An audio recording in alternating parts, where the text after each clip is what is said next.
Well, had a good day yesterday. Just reviewing the tape with the guys and just going over the good, the bad, and the ugly, as you do every Sunday. And there's always good and bad and ugly. You have to go back and watching the videotape. A lot of self-inflicted wounds. I told our guys that the good thing is you saw adversity out there. After one series in the third quarter, it's 28-21, and there's adversity, which is always good to fight through that. But it was self-inflicted adversity. I talked about a couple of them last night. The momentum changes of games. The Desmond Reed, punt return for a touchdown was a big momentum change for us. It's like, okay, we're going to knock them out, but then we let them come back in the game. Because of what we do. I mean, examples, the muff punt return that goes for a touchdown, give them momentum. An interception, big return. But again, our defense gets the momentum back by stopping them and getting their own interception. Third one is, we go 3-and-out defensively.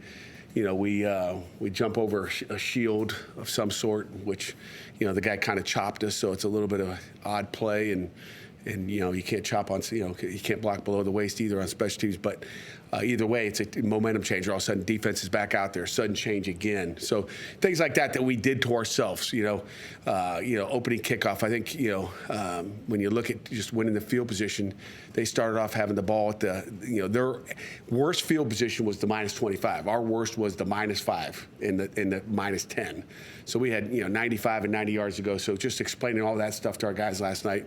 But great meeting. A win is a win is a win. We'll make corrections. They're very coachable guys, and I like where they are attitude-wise right now. And we'll move on to a good Cincinnati football team. I mean, Scott Satterfield's been there for his second year. We faced him when he was at Louisville. He's a heck of a coach. He's probably the play caller on offense. I think he does an outstanding job, as good as anybody's going to do, of mixing up personnels and different formations and motions. Heavy motion team as well. So we'll work again a lot on motions and what we're going to see there. You got a transfer quarterback from Indiana that's Sorbsby, Brendan, who's a good football player. Got Kiner in the backfield. Xavier Henderson, receiver. Royer, transfer tight end from Ohio State, who's a dude. I think number 11. You'll see him if you watch any tape. He's, they got skilled guys everywhere. They're talented. They're like an ACC football team playing in the Big 12. So it's a big ACC versus Big 12. That's a challenge this week. So I like that. Defensively they're 3-4. They got a new coordinator. Defensively, but they're kind of an odd team, which will be the first time we've seen the odd look. So it'll be interesting, game plan wise, what we do and as we prepare and block something different. So obviously the Corley kid on defense, Corleone, he's an outstanding football player. He was out, you guys know, during the summer, but I expect Dante to be back. I think he'll be back for us. I think it's been plenty of time talking to people. Expect him to be back. He's the dude up front. They got some other great players up front. Eric Phillips, a big defensive end, number 97, is a great player. Bartlett at linebacker stands out to me. Their middle linebacker gets things rolling. And in the back end, they got skilled guys to cover you up. So, questions. Your new depth chart has Eli Holtzman as the lone starting quarterback. Is that race now solidified and Eli's the guy moving forward? Right now he is. I mean, that's kind of what that's what we looked at. I mean, you look at the tape and, he just made really good decisions. He's calm. It's his first start. You never knew what was going to happen, but, Eli was impressive on game tape. What can you say about Nate and how he's handled that situation? Of course, he was QB1 in spring, start summer camp. That's got to be tough for a young man to take. Yeah, Nate, Nate's he's a pro, in my opinion. He's as great a kid as you're going to be around. He knows it's a long season. We all know it's a long season. If we get our quarterback hit like we did last week, Nate will be the guy in there, and we got a heck of a lot of confidence in him. Nate has handled it well. I'm sure it's not easy. It's not easy making the decisions, not easy taking it, but he's a supporter, just like he was last week. I expect the same support this week of him, encouraging and coaching like he does. Can And is there something beyond the stats that really jumped out to you about Eli and his performance on Saturday? Yeah, I think just composure, I would say. I mean, Jeff, you just look at how he just kind of was out there smooth. Like it's, he's just kind of, you don't ever know how a guy's going to react. I don't care if it's a quarterback or a D lineman.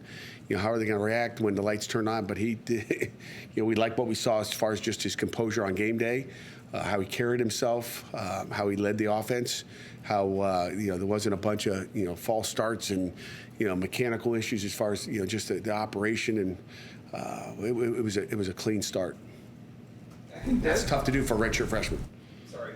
Can Dez be a guy, a 20, 25 touch a game guy, or is he maybe as a change of pace back because, look, he's not the biggest dude in the world? Good question. That dude's as tough as a guy that I've seen around. Like, he's explosive. He's tough. Like anybody, you want to limit it. You don't want to do too much with them. We'll talk this afternoon in our staff meeting just about reps on special teams. How many plays did we have? This guy get on offense plus special teams equals what? Just to see what he's doing and what we got to get to. But as you guys know, running back position can be by committee, but he's a special guy back there, and he can handle it. He does not seem afraid of anything. I don't know if I know you were in Paris for a while, but during fall camp, that dude is as tough a guy as I've seen at tailback here. Okay, Izzy Bandicana was there the other day. Izzy, was an okay pass protector. As big as 210 pounds when he's here, he looks 220 now. Desmond is like, he will stone you in the hole, and it's like, whoa, like what? Like I don't know where he gets it. He's good in that. I mean, he's tough. Did that cause issues with you when he first came here, given his stature and everything? Yeah, I mean, when you look at him, I'm like, well, how many carries can we get him? We got to protect him. Get out of bounds, do all those things. Like he doesn't turn it. He's not turning that down. What are the issues with the Sanders? A little bit of everything. Some miscommunication. I think one of them was a bad call. We missed a couple things, but just little stuff that we can clean up. Nothing that I'm like, oh my gosh, what are we doing? No. Branson's kick slide was not good at. We don't know where it came from. Haven't seen it before, but he came out with a new a new style of pass protection. But it's easy to get cleaned up. How do you feel about the depth of running back? Desmond and Derek are also very good. Yeah, and Daniel Carter's a good football player too. We hope to get Joel's back here soon, and I think Shea can run and hit the holes and do all the things that Dez can do. We got to work on his pass protection. What's wrong with Joel? I don't know. How did you guys handle the offense? Handle the pace in terms of kid wants to get the ball set at a certain time, snapped at a certain time. How did you think you guys handle that when you look at the film? Yeah. Again, it comes down to operation, and again, it starts with the quarterback and getting the call out there. But they got lined up pretty quick. I mean, you're seeing them hustle around and get lined up. I didn't get the average snap. Matter of fact, I'll work on that today. I'm glad you asked. Just to get the average snaps in the game. Coach Sal, you got Mark on that, please. But I get it for every practice. I'm not sure why I didn't get it for the game. But they did a good job. I mean, it was one of those first time doing it. Like, how good can we be at it? How detailed can we be? And again, the tough part is you're trying to run it fast as an offense, and everybody's getting lined up quick. And and again, to Eli's credit and Nate's credit, those guys are getting lined up, and a lot of times, you got to make sure they're all lined up before you snap the ball. Someone's, getting their, making sure they're on or off the line of scrimmage, and we didn't have any of those, and we moved pretty quick. So I think that's only going to get better. You were obviously pleased there were no procedure penalties. Did that surprise you that there were none? Not really. I mean, we kind of, during camp, there was a little, 2 or 3 day window during camp that I'm like, what are we doing? We jumped off sides again. And then we turned the music up real loud and made crowd noise, and then there was none. It disappeared. I was like, so it's a matter of being locked in and focused, and you better pay attention. The noise is going. So, I don't know if that had anything to do with it, but that there was a little shift in camp when it got noisy out, and probably just you think it's easy and the cadence is easy, and all of a sudden you lose your focus. Do you, can it almost be because of the tempo? Do you feel like it might almost force guys to focus more because they're moving at the higher rate, because there's a greater sense of urgency snapping as quick as they do? Yeah, I mean, I think that has something to do with it, but you still got to lock in. There's a lot going on with the cadence. It's not just like set hut. We go on the first hut all the time. Did you like the pace he had? I mean, it was no huddle per minute all the time, but it seemed like kind of back and forth about how quick they were snapping. It seemed like sometimes a little bit more, like they slowed it down a little bit. Did you like Cade's feel for the pace? I loved it. I mean, I loved it. I mean, again, I think the toughest thing on a defense is when you do it all. Like if you're all fast and you stay the fast, that's easy. It's when you're in and out of stuff and you're going fast and then slowing down. That to me, as a defensive guy, is the hardest thing to deal with, because your guys are up ready to go, and all of a sudden now you're sitting on the ball and you're not doing anything. Like, come on, let's go. They want to play because you went fast 2 plays in a row, and all of a sudden you slow it down. So, I think that's exactly the way we want it to be. After seeing this fast-paced, with your own eyes in the game, are you more convinced than ever that this is the way of college football now, that you have to be able to do that now? I think you can do it any way you want. It's having the personnel I like what we're doing, but I think it comes down to just having the right people and doing what you do. So I feel good with where we are for sure. What do you think of Sincere Edwards' performance on Saturday? You guys heard me all camp talk about how physical that dude is. Like, I mean, if you watch the tape or you just had your eyes on number 90 out there, he's physical, he's aggressive. I thought he played really well for, again, another true freshman. You're talking about a guy, went to the prom in March and April, and he's playing fast like he is. So it was pretty impressive. You guys gave a couple big pass plays on Saturday. Did you notice anything about those? Yeah, bad technique, fundamentals. Again, the one I'm not sure. You guys tell me if the second touchdown on PJ was complete or not. I haven't paid much attention to it since the game, but can't really tell on the TV copy the all 22, but from the end zone or the wide. But that was a tough one. I think it was good coverage. The other one was a little bit of I don't want to say busted coverage, but you saw PJ kind of undercut it. He got a couple picks in camp doing it, and he felt like I could do that. Well, only gets you till he gets you. If he doesn't undercut it, we got a chance. And then we had some bad technique on another one that got called back. So those are the 3. I think there was 3 total big passes, and then we got a missed tackle by Donovan on one of them, and then McMillan misses it, and 15-yard gain turns into 41, which was the longest big pass of the day was missed tackles. It should have been an easy catch and tackle.